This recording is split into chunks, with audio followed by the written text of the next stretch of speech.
Hello everyone, welcome to Topper IAS. So as part of our daily series, today also we will look into few of the important news that was part of your Hindu as well as from taken from PIB. Okay, so let's get started then. So the first one is with respect to indigenous aircraft carrier. Okay, the first indigenous aircraft carrier IAC being built at Cochin shipyard will join the naval fleet in the next year. So the year which coincides with the 75th year of Indian independence. Okay. So the vessel will be named after as a Vikrant. So if you remember, Vikrant was decommissioned maiden carrier of the Navy. So the new vessel indigenous aircraft carrier will be named as a Vikrant. Okay.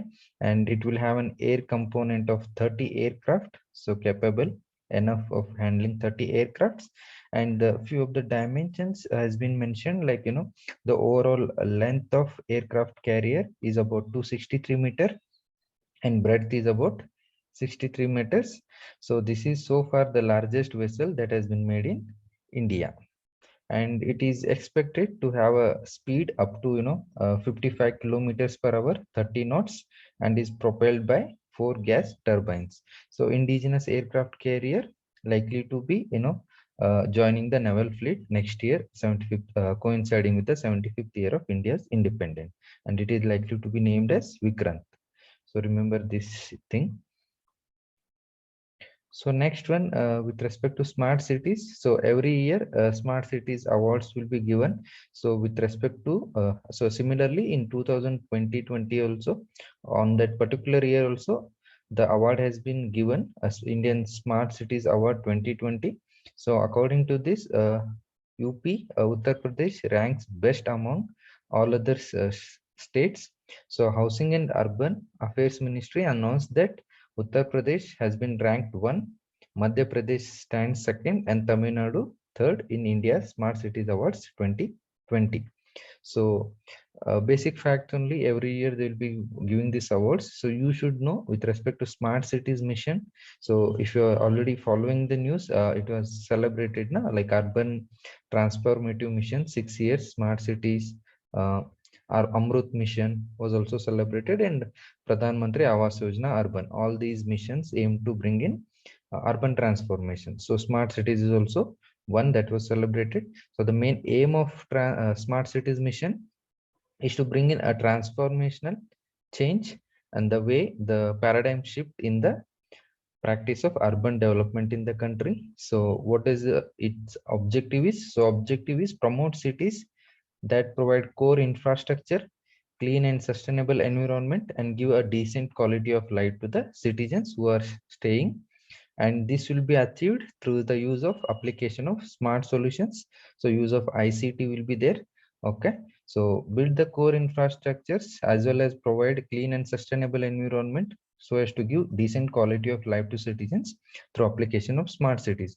So this is the relevance or the importance of smart cities mission. You already know the Indian cities faces a number of issues ranging from infrastructure side to pollution side and crime rates, all those things. So to address such issues of the cities, uh, smart cities is one of the mission which aims to overcome various infrastructure issues and all those things. Okay, then next news, with respect to China, the Tibet gets the first bullet train. So China has started operating, the first bullet train line in Tibet, linking Lhasa to Ningchai, which is near the border with Arunachal Pradesh. So first bullet train to Tibet, and the one fact is over 90% of this track is around is 3,000 meter above the sea level. So Himalayan region, Tibet also part of Himalayan region. So hilly region, mountainous regions. So track is 3,000 meter above the sea level, almost 90% of it. And what China describes it, this is a major step in safeguarding national unity and a significant move in promoting economic and social development of the Western region. So this is what China says it. So remember, infrastructure development of China along the border areas. So that is also you need to keep while considering international relations, border issues, and all those things. And another news is with respect to Pakistan and FATF, Financial Action Task Force. So Pakistan, the heading says Pakistan to remain on FATF grey list. Okay, so Pakistan was retained at the grey list. So grey list, or the other name is increased, or the list of countries under increased monitoring by Financial Action Task Force. Okay, so what is Financial Action Task Force? It is a Paris based UN watchdog, and it said that Pakistan is still deficient in prosecuting the top leadership of the UN Security Council designated terror groups. That includes Lashkar-e-Taiba, LET, Jaish-e-Mohammed, Al-Qaeda, Taliban. So Pakistan has completed various tasks assigned by FATF, almost 26 out of 27 it has completed, but still it is deficient in one task that deals with leaders of various terror groups such as LET, Jaish-e-Mohammed, Al-Qaeda and Taliban. They're not able to achieve complete this task. And apart from this, the FATF has given another 6 more tasks to deal with money laundering issues and all. So it said Pakistan still to remain in the gray list of FATF. So you should know from prelims point of view, FATF and what is the list and all those things. So FATF is a global money laundering and terrorist financing watchdog. Okay, the main task of objective of FATF is it sets the standards and promotes effective implementation related to legal, regulatory and operational measures for combating money laundering.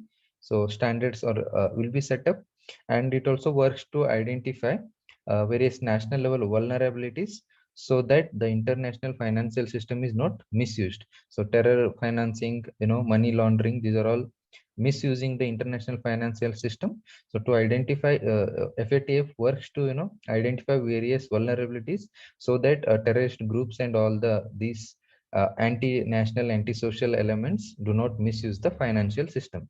So that is the main work of FATF. And it has two lists. So Pakistan is in gray list. So what is this list? There are two types of list which FATF comes out with. One is black list, okay, and the another is gray list. So what is this blacklist? So countries which are known as non-cooperative countries or territories are put in the blacklist. So blacklist includes countries which are called as non-cooperative countries, and these countries support terror funding and money laundering activities, and so that's why they are included in the blacklist. So they are supporting terror funding and money laundering activities, and periodically FATF will be revising the which all countries to be added or to be deleted from the blacklist. And coming to gray list, so countries that are considered safe haven for supporting terror funding and money laundering are put in the FATF gray list. So this inclusion serves as a warning to the country that it may enter the blacklist. So these countries which are there in the gray list are also considered as safe haven for terrorist financing and money laundering. But the thing is, what makes them differ with respect to blacklist is they are still cooperating with the FATF. If they do not cooperate, then they will be entering into blacklist. Okay, so Pakistan as of now is in gray list. So question comes now, what is the point or what significance that it holds if the country is listed in gray list or blacklist? So there are consequences if the nation is put in the FATF gray list. So what are all the consequences the country may face? Economic sanctions it may face from IMF, World Bank and Asian Development Bank, and it may that impairs its economic transactions with the rest of the world. Okay, and financial transactions also. Then it faces problem in getting loans from IMF, World Bank, ADB and other countries. Okay, then reduction in international trade. Okay, and then also international boycott may be a consequence of putting under an FATF gray list.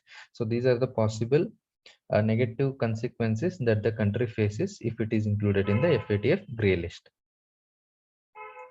So that's it for today. You can also download the PDF of this document in the link that is shared below, and download the Topper IAS Institute app so that you can watch and videos repeatedly, as well as you can also download various materials from the app. Okay, thank you.